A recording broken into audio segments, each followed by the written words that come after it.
وہ شادی والا گھر جہاں پر خوشیاں منائی جا رہی تھی، وہ خوشیاں اچانک ماتم میں کیسے بدل گئی؟ وہ شخص جس کے اوپر پھولوں کی پتیاں نشاور کی جا رہی تھی اور اس کے بعد اس شخص کا اس گھر سے جنازہ کیسے اٹھتا ہے؟ اس کو فائر مارنے والا شخص کون تھا؟ اس واقعے کی تمام تر ڈیٹیل آج کی اس ویڈیو میں آپ لوگوں کے ساتھ شیئر کریں۔ دیکھ رہے ہیں میرا ڈیجیٹل چینل، میں ہوں آپ کا میزبان عمیر علی۔ ناظرین، قتل و غارت کے معاملات پاکستان کے اندر بڑھتے جا رہے ہیں۔ جس طرح دن بدن ایسے خوفناک واقعات رونما ہو رہے ہیں جس کے بارے میں انسان نے کبھی سوچا بھی نہیں تھا۔ ایسا ہی افسوسناک واقعہ تھانہ صدر مریدکی کا علاقہ 33 چک ہے، جہاں پر ایک خوفناک قتل کی واردات ہوئی ہے کہ وہ شادی والا گھر جہاں پر خوشیاں منائی جا رہی تھی، مہندی کی رسم کی جا رہی تھی اور دلہے کے بھائی کو فائر مارا جاتا ہے، وہ فائر اس کی گردن کے آر پار ہو جاتا ہے۔ وہ گھر جہاں سے برات نکلنی تھی، صبح کے ٹائم اس گھر سے اس کے بھائی کا جنازہ اٹھتا ہے۔ اس واقعے کی جو تفصیلات سامنے آئی ہیں اس کے مطابق فائر مارنے والے شخص کا نام سلمان ہے اور جو مقتول جس کو فائر لگا ہے اور جس کا اس گھر سے جنازہ اٹھا ہے اس کا نام عمیر بتایا جا رہا ہے۔ اور سلمان کی 4 ماہ قبل خوفناک لڑائی ہوتی ہے اور لڑائی کے بعد شادی سے چند دن قبل وہاں پر ان کی صلح کروا دی جاتی ہے۔ عینی شاہدین کے مطابق اور فیملی کے مطابق ان کی جب صلح ہو جاتی ہے تو اس کے بعد عمیر کے بھائی کی شادی تھی اور یہ شخص انوائٹڈ نہیں تھا اور یہ شخص اپنی مرضی سے آتا ہے۔ اس کے بعد جب مہندی کی رسم ہو رہی تھی تو یہ شخص پسٹل کو پکڑتا ہے، بار بار اس کو چیک کر رہا ہے، اس کی جو گولی تھی وہ اس کے اندر پھنس رہی تھی اور یہ شخص اس کو نکالنے کی کوشش کر رہا تھا۔ اب عمیر اگر اس کو کہتا ہے کہ یار آپ فائرنگ نہ کرو، آپ جس طریقے سے اس پسٹل کو صاف کر رہے ہو یا اس کے اندر سے گولی نکال رہے ہو، نہ خاصا کسی کو فائر لگ جائے، لیکن یہ شخص غصے سے اس شخص کی طرف دیکھتا ہے۔ اس کے بعد عمیر نامی شخص جس کو گولی لگی ہے، جو کہ مقتول ہے، وہ سامنے جا کر کھڑا ہو جاتا ہے اور یہ شخص جہاں پر کے ٹیبل پر بیٹھا تھا اور شخص کے پسٹل سے گولی نکلتی ہے جو کہ جا کر اس عمیر نامی شخص کی گردن کے اوپر لگتی ہے اور وہ زمین پر گرتا ہے اور گرتے ہی اس شخص کی موت واقع ہو جاتی ہے۔ یعنی کہ وہ گھر جہاں پر چند منٹ پہلے خوشیاں منائی جا رہی تھی، مہندی کی رسم ہو رہی تھی، وہاں پر صف ماتم بچ جاتا ہے۔ نامی شخص زمین کے اوپر گرتا ہے، جیسے ہی گرا اس کی موت واقع ہو گئی۔ اس کے بعد وہاں پر تمام لوگ جو تھے وہ بھاگ جاتے ہیں اور یہ شخص بھی وہاں سے فرار ہو جاتا ہے۔ اس کے بعد گھر والوں کو اپنی پڑ جاتی ہے، وہ اپنے بیٹے کو اٹھاتے ہیں، پولیس کو کال کرتے ہیں، پولیس موقع پر پہنچتی ہے اور وہاں پر ابھی بھی یہاں پر جس جگہ پر عمیر نامی شخص کو قتل کیا گیا ہے، ابھی بھی اس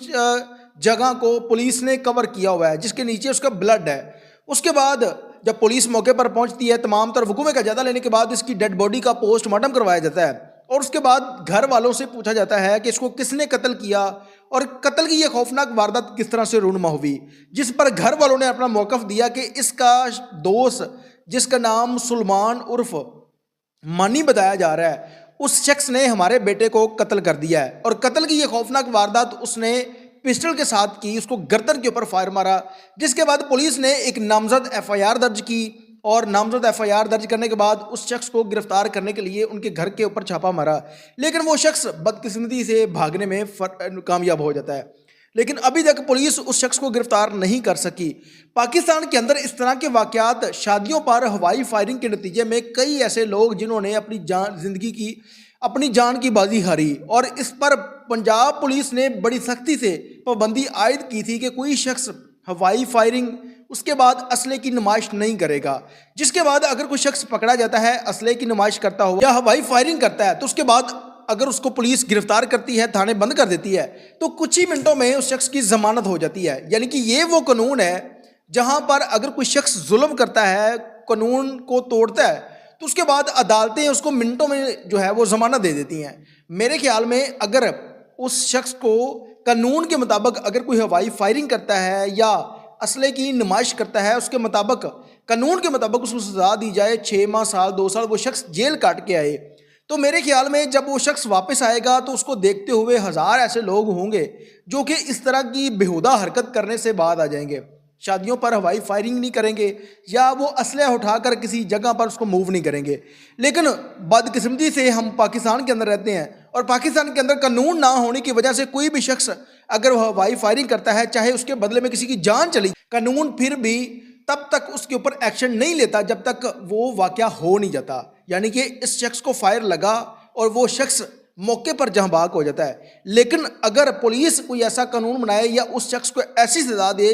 کہ جو شخص اسلحے کی نمائش کرتا ہے، ہوائی فائرنگ کرتا ہے، اس کو قانون کے مطابق سزا دے تو میرے خیال میں کوئی شخص دوبارہ اس طرح کا کوئی کام نہیں کرے گا۔ ملک پاکستان کے اندر کسی ایسے قانون کی ضرورت ہے کہ جہاں پر آپ لوگ کام ہونے کے بعد اس کے اوپر نوٹس بھی لے لیا جاتا ہے، آئی جی صاحب نے نوٹس لے لیا، وزیر اعلیٰ نے نوٹس لے لیا، اس سے پہلے آپ لوگوں کو ان تمام تر چیزوں کے لیے تیار رہنا چاہیے کہ جو شخص قانون توڑتا ہے اس کے مطابق اس کو سزا دی جائے۔ اب یہ گھر جو کہ مریض کے علاقے میں ماں باپ نے خوشیاں منانی تھی، اس گھر میں اپنے بیٹے کی شادی کر رہے تھے اور مہندی کی رسم ہو رہی تھی، اچانک سے ان کے بیٹے کو ہی فائر لگ جاتا ہے اور وہ شخص چند منٹ پہلے اس گھر میں خوشیاں تھی اور کچھ ہی منٹوں کے بعد اس گھر میں صف ماتم بیت جاتا ہے۔ اس کے پیچھے سب سے بڑی ناکامی ہمارے قانون کی ہے، اس لیے ملک پاکستان کے اندر ہونے والے تمام تر واقعات پر کل کو یہ واقعات، اس طرح کے جو واقعات ہیں آپ لوگوں کے ساتھ یا میرے ساتھ بھی ہو سکتے ہیں، اس لیے اس معاملے کے اوپر پاکستانی عوام کو آواز اٹھانی چاہیے اور تاکہ اس ملک کے اندر کوئی ایسا قانون ہو جہاں پر ہم سکون کی زندگی گزار سکیں۔ اس کے ساتھ اپنے میزبان عمیر علی کو اجازت دیجیے اور دیکھتے رہیے میرا ڈیجیٹل چینل اعلان کے بعد۔